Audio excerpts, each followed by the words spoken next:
Hello दोस्तों, नमस्कार। मैं पवन मोरल एक बार फिर आप सभी का रोजगार विद अंकित चैनल में स्वागत करता हूं। दोस्तों, जैसे कि हमारे इतिहास की क्लास चल रही है और इसमें लगभग हम सिंधु घाटी सभ्यता, आर्य सभ्यता और वेद, उपवेद, महान उपनिषद, वेदांग, पुराण, अरण्यक, वो सब चीज़ करने के बाद अब जो हमारा नेक्स्ट टॉपिक था, मैंने आज उस दिन आपको लास्ट क्लास जब मेरी हिस्ट्री हुई थी तब मैंने आपको एक हेडिंग डलवा के छोड़ दिए थे और हेडिंग थी हमारी आपके सामने लिखी है द्वितीय नगरी क्रांति और मगध का उत्कर्ष। इस मगध के उत्कर्ष पे आप क्या देखेंगे, सबसे पहले एक वर्ड आएगा यहाँ पे 16 महाजनपदों का उदय। आखिर 16 महाजनपदों के उदय से पहले मैंने एक वर्ड आपके सामने लिखा है कि 6ठी शताब्दी ईसा पूर्व में गंगा यमुना। ध्यान रखना, देखो दोस्तों आपको एक चीज बता देता हूं।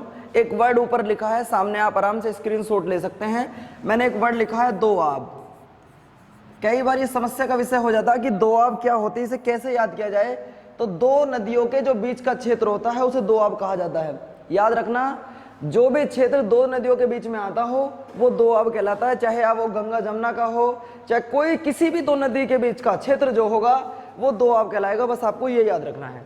इसके बाद में होगा क्या, मैंने यहाँ पे लिखा है कि एवं बिहार में लोहे के प्रचुर प्रयोग के कारण 16 महाजनपदों का उदय हो जाता है। और इस 16 महाजनपदों के जो उदय का वर्णन किया गया है, आपके सामने दो पुस्तक लिखी होंगी, उन पुस्तकों को बड़े गौर से देखना। इसका पुस्तक जैन ग्रंथ भगवती सूत्र में किया गया है। एक पुस्तक मैं आपके सामने लिखे दे रहा हूं, एक ग्रंथ नाम से जानी जाती है पुस्तक, ये भगवती सूत्र। सबसे पहले अगर 16 महाजनपदों के बारे में किसी ने बताया है तो वो भगवती सूत्र ने बताया है। और आपसे अगर ये पूछे कि भगवती सूत्र किस धर्म से ताल्लुक रखती है तो वो जैन धर्म से रखती है।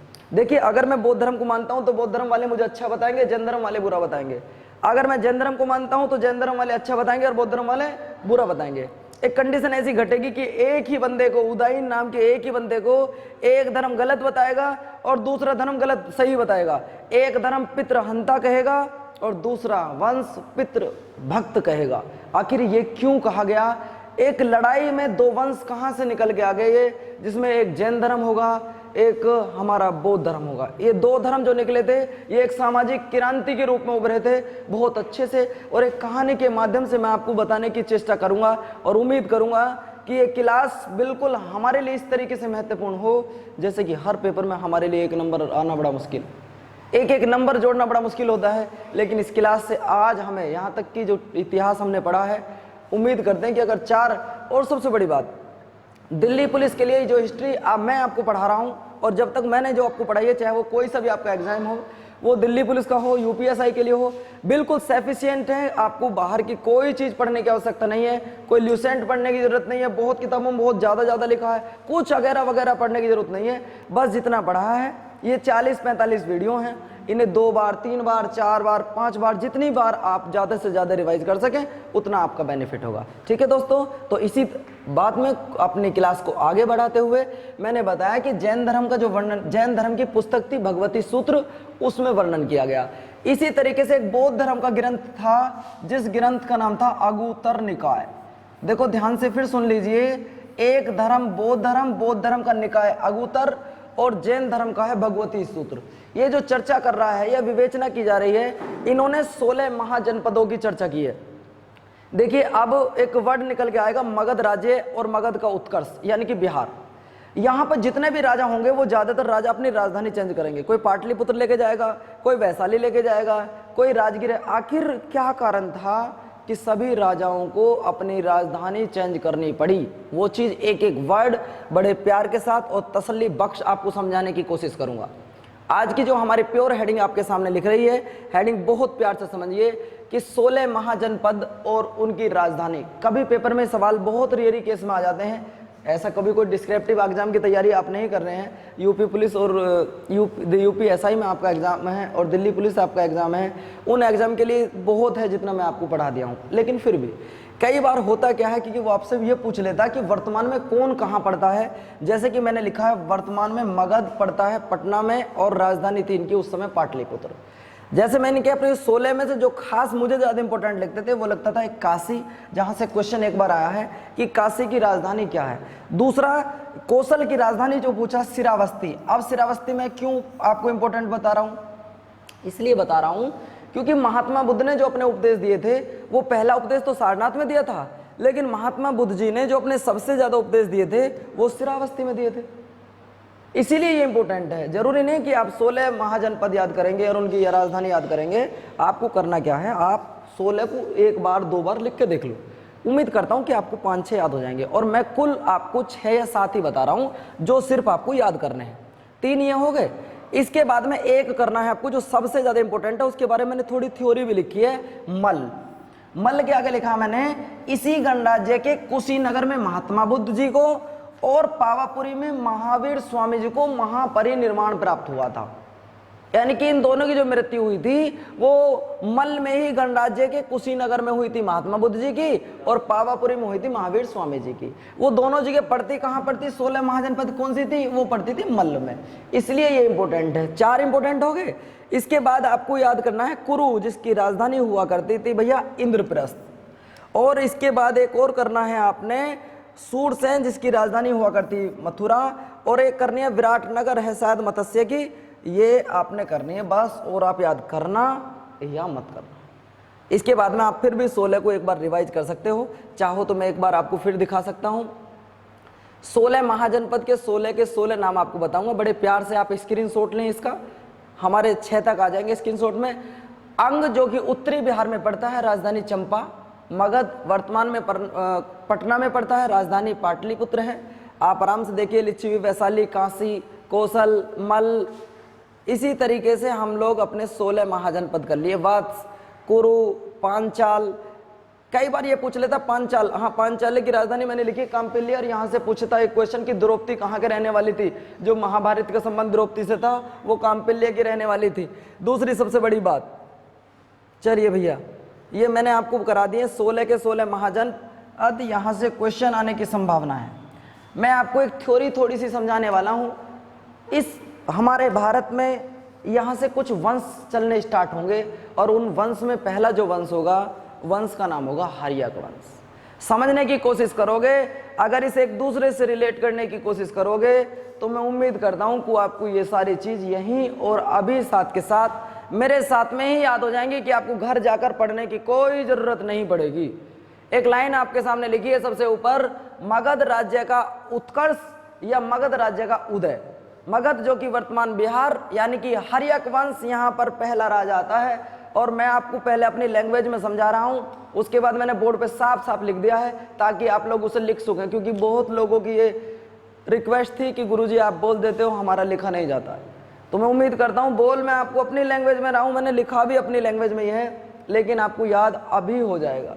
दरअसल में क्या था, इस पर जो पहला वंश चला मगध पर, उस वंश का नाम था हर्यक वंश, और स्थापना करने वाले का नाम था बिंबिसार। बिंबिसार का एक बेटा था जिसका नाम था उदयन, और उदयन का एक बेटा था जिसका नाम, सॉरी माफी चाहूंगा, अजातशत्रु। और अजातशत्रु का एक बेटा था जिसका नाम था उदयन। ये 3 ही राजा हुए, चौथे एक और थे, लेकिन हम इन 3 के बारे में चर्चा कर लेते हैं। जब चर्चा करते हैं तो हमें पता पड़ा कि बिंबिसार जी 544 ईस्वी में गद्दी पर बैठते हैं, और इन्होंने राजगृह का निर्माण किया, और राजगृह को ही अपनी राजधानी बना लिया। यानी मगध पर अगर राजधानी का पहला शब्द निकला वो राजगृह निकला। क्या निकला भैया? मगध राज्य पर अगर राजधानी नामक शब्द पहला प्रकट हुआ तो वो राजगृह के लिए हुआ, और इन्होंने अपनी राजधानी भी इसी को बनाया। दूसरी सबसे बड़ी बात, ये बौद्ध धर्म को मानते थे। देखिए हर आदमी की अपनी स्वेच्छा होती है, और मैंने पढ़ाने से पहले एक दिन क्लास ली थी अभी 3-4 दिन पहले, उसमें मैंने बताया था कि धर्म का जो अधिकार होता है वो हमारा अपना मौलिक अधिकार होता है। देखिए मैं एक छोटी सी आपको कहानी बताता हूँ। यहाँ पर जो हमारा धर्म है, धर्म का अधिकार वो मौलिक अधिकार होता है।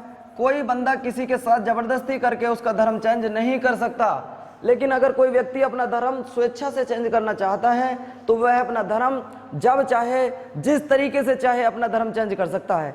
आज इस हिंदुस्तान में हर आदमी को अपने धर्म से जीने का अधिकार है। आप हिंदू रहना चाहते हैं हिंदू रहिए, मुस्लिम बनना चाहते हैं मुस्लिम बनिए, लेकिन आपके ऊपर कोई प्रेशराइज नहीं कर सकता। आप अपनी मर्जी से, स्वेच्छा से अपना धर्म परिवर्तित कर सकते हो। आपके ऊपर किसी की कोई बाउंडेशन नहीं है, ना किसी व्यक्ति की होगी, ना सरकार की होगी, ये स्वेच्छा होगी। आप स्वेच्छा से जब चाहिए अपना धर्म चेंज कर सकते हैं।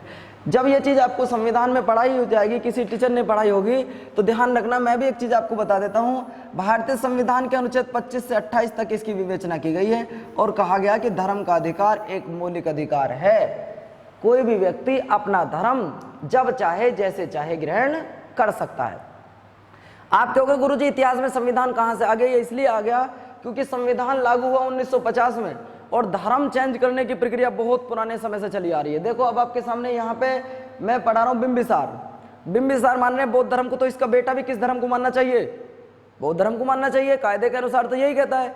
लेकिन शादी से पहले ये जैन धर्म को मानता था, कौन? इसका बेटा अजातशत्रु, और शादी के बाद मानने लगे बौद्ध धर्म को। इसका मतलब धर्म बदलना ये हमारे हाथ में पहले से चला आ रहा।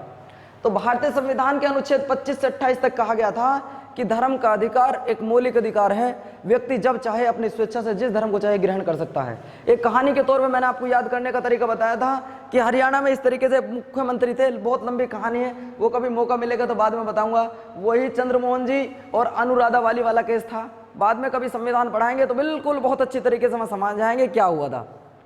खैर चलो छोड़ो, बात चल रही थी इनकी, ये बौद्ध धर्म के अनुयायी थे। और दूसरी बात, बिंबिसार एकमात्र ऐसे व्यक्ति थे या पहले ऐसे राजा थे जिन्होंने प्रशासनिक सुधार पर बल दिया हो। और दूसरी जो सबसे बड़ी बात आती है, वो बिंबिसार ने वैवाहिक संबंध स्थापित करके इन्होंने अपने साम्राज्य का विस्तार किया था।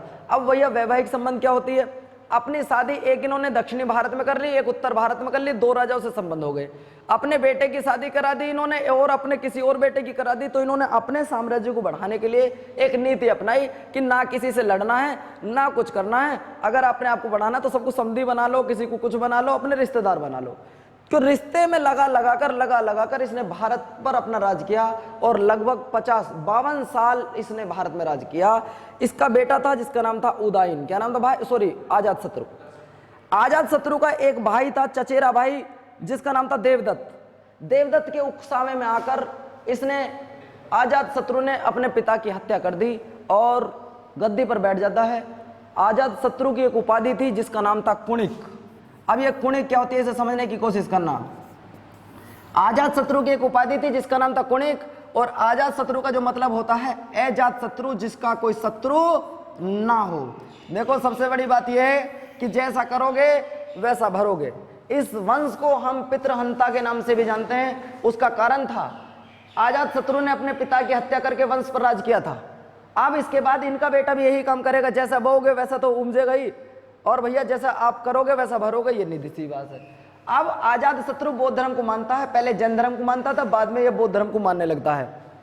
दूसरी बात, इसके बाद में जो इस वंश का लास्ट का राजा था उनका नाम था उदयन। अब उदयन जो था वो जैन धर्म को मानता था। अब एक बात मैं आपसे पूछूं, जब जैन धर्म को मानना तो जैन धर्म तो उसकी प्रशंसा करेगा। तो जैन ग्रंथों में तो लिखा है कि ये पितृभक्त था, अपने पिता की हर बात को माना करता था। और बौद्ध ग्रंथ को इसने माना नहीं, तो बौद्ध ग्रंथ कहता था भाई ये तो पितृहंता है, इसने तो अपने पिता की हत्या करी है। ये तो वही वाली बात आ गई ना कि हम तुम्हारे घर आएंगे तो अच्छे अच्छे घर ना है तो गुरुजी मास्टर तो हमारा बहुत बुरा आ रही हो, आ ही नहीं सकता हमारे घर। यार ये तो हद कर दी इसने, हम कार्ड दे के आए शादी का तब भी हमारे घर आने को तैयार नहीं है। तो भैया इसका कहने का मतलब ये था, अगर मैं तुम्हारे घर बिना कार्ड के पहुंच जाता तो तुम्हारे लिए मैं अच्छा था, और अगर मैं तुम्हारे घर कार्ड पे भी नहीं पहुंच पा रहा हूं तो तुम्हारे लिए मैं बुरा हूं। यही तो कंडीशन है। ये इनका धर्म ग्रहण कर लिया तो इनके लिए अच्छा, और इनका धर्म ग्रहण न करा तो इन्होंने गंदा बता दिया। इसी तरीके से बौद्ध धर्म ने गंदा बताया और इन्होंने क्या बताया? पच्चा बताया। अब यहीं पर होता क्या है, ये एक नगर बसा देते हैं जिस नगर का नाम था पाटलिपुत्र। क्या नाम था भैया? ये एक नगर बसा देते हैं और इस पाटलिपुत्र को आने वाले समय में पटना के नाम से जाना जाता है, और ये काम शेर शाह सूरी द्वारा किया जाता है। देखो दो क्वेश्चन बहुत ज्यादा इंपॉर्टेंट बता रहा हूं आपके लिए। क्या अब से पहले जो राजधानी थी, राजधानी हमारी राजगीर चली आ रही थी। उदयन ने क्या करा? उदयन ने करा कि इन्होंने एक नगर बसाया पाटलिपुत्र, या उसकी स्थापना करी। उस पाटलिपुत्र को इन्होंने अपनी राजधानी बनाया और फिर राजधानी पाटलिपुत्र ही शुरू रही और बहुत लंबे टाइम तक पाटलिपुत्र ही चलती रही। उसके उपरांत इस पाटलिपुत्र को पटना के नाम से जाना गया। वो किसके द्वारा जाना गया? शेर शाह सूरी। तो क्वेश्चन पूछा गया है, बताइए कि शेर शाह सूरी ने किस जगह को बदलकर पटना किया था? तो पाटलिपुत्र से इन्होंने पटना किया था। चलो इतनी बात भी हमारी क्लियर होगी। अब होता क्या है, एक और राजा थे इस वंश के, अंतिम राजा, उनका नाम था नागदशक। क्या नाम था भैया? अब नाग दशक का एक मंत्री हुआ करता था जिसका नाम था शिशुनाग। उसने देखा यार ये तो राजा बेकार है, उन्होंने क्या करा, इस नाग दशक की हत्या करके और अपना एक वंश चला दिया जिसका नाम रखा इन्होंने शिशुनाग वंश। क्या नाम रखा भैया? अब इस वंश में 2 ही राजाओं के नाम है तो तीसरे का नाम भी नंदीवर्धन था, लेकिन मैं तो आपको 2 ही व्यक्तियों का नाम बता रहा हूं क्योंकि आप कांस्टेबल की तैयारी कर रहे हो और कांस्टेबल में यही 2 हर बार आते हैं, इसलिए मैं दोनों की चर्चा करूंगा। जब चर्चा करते हैं तो आपके सामने नाम लिखा है शिशुनाग वंश। शिशुनाग वंश के संस्थापक पूछते हैं आपसे, इनका नाम था, सीधी सी बात अभी तो बताया, कई बार यू शिशुनाग ना पूछकर ये नागवंश कह देता तो परेशान मत हो ना भैया। कई बार और कई किताबों में इतना भी लिखा है शिशुनाग वंश ना लिखकर नागवंश लिखा है। स्थापना करने वाले का नाम क्या? शिशुनाग। अब शिशुनाग ने क्या करा, जो राजधानी पाटलिपुत्र की थी, किसने? उदयन ने, उसे हटाकर वैशाली ले गया। इनके उपरांत जब इनका उत्तराधिकारी कालाशोक, जब कालाशोक बनता तो कालाशोक अपने जीवन में कुछ काम नहीं कर पाता, काम सिर्फ एक करते हैं, इन्होंने जो राजधानी चेंज की थी पिताजी ने, उस राजधानी को लेकर और फिर से ये पाटलिपुत्र आ जाते हैं। कहां जाते हैं भैया?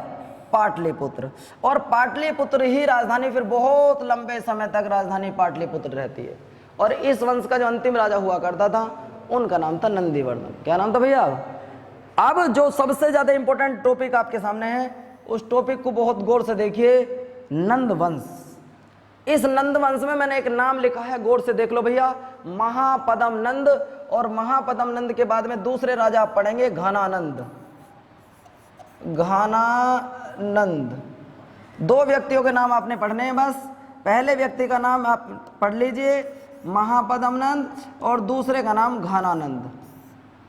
महापद्म नंद को पहली बात तो ये कहा जाता है कि इन्होंने नंदवंश की स्थापना करी, तो नंदवंश के संस्थापक हो जाते हैं। दूसरी सबसे बड़ी बात, ये सबसे शक्तिशाली राजा थे और इन्हें चक्रवर्ती राजा कहा जाता है। चक्रवर्ती का मतलब है जो चारों दिशाओं को जीत चुका हो, उन्हें चक्रवर्ती राजा कहा जाता है। सीधी सी बात है। अब इनसे क्वेश्चन एक बार ये पूछा गया था कि नंद वंश की स्थापना किस वंश को खत्म करके की गई थी, तो नाग वंश को खत्म किया था और जब जाकर इन्होंने नंद वंश की स्थापना की थी। राजधानी इनके समय भी पाटलिपुत्र ही चलती रही, चलो कोई दिक्कत नहीं थी यहां से यहां तक।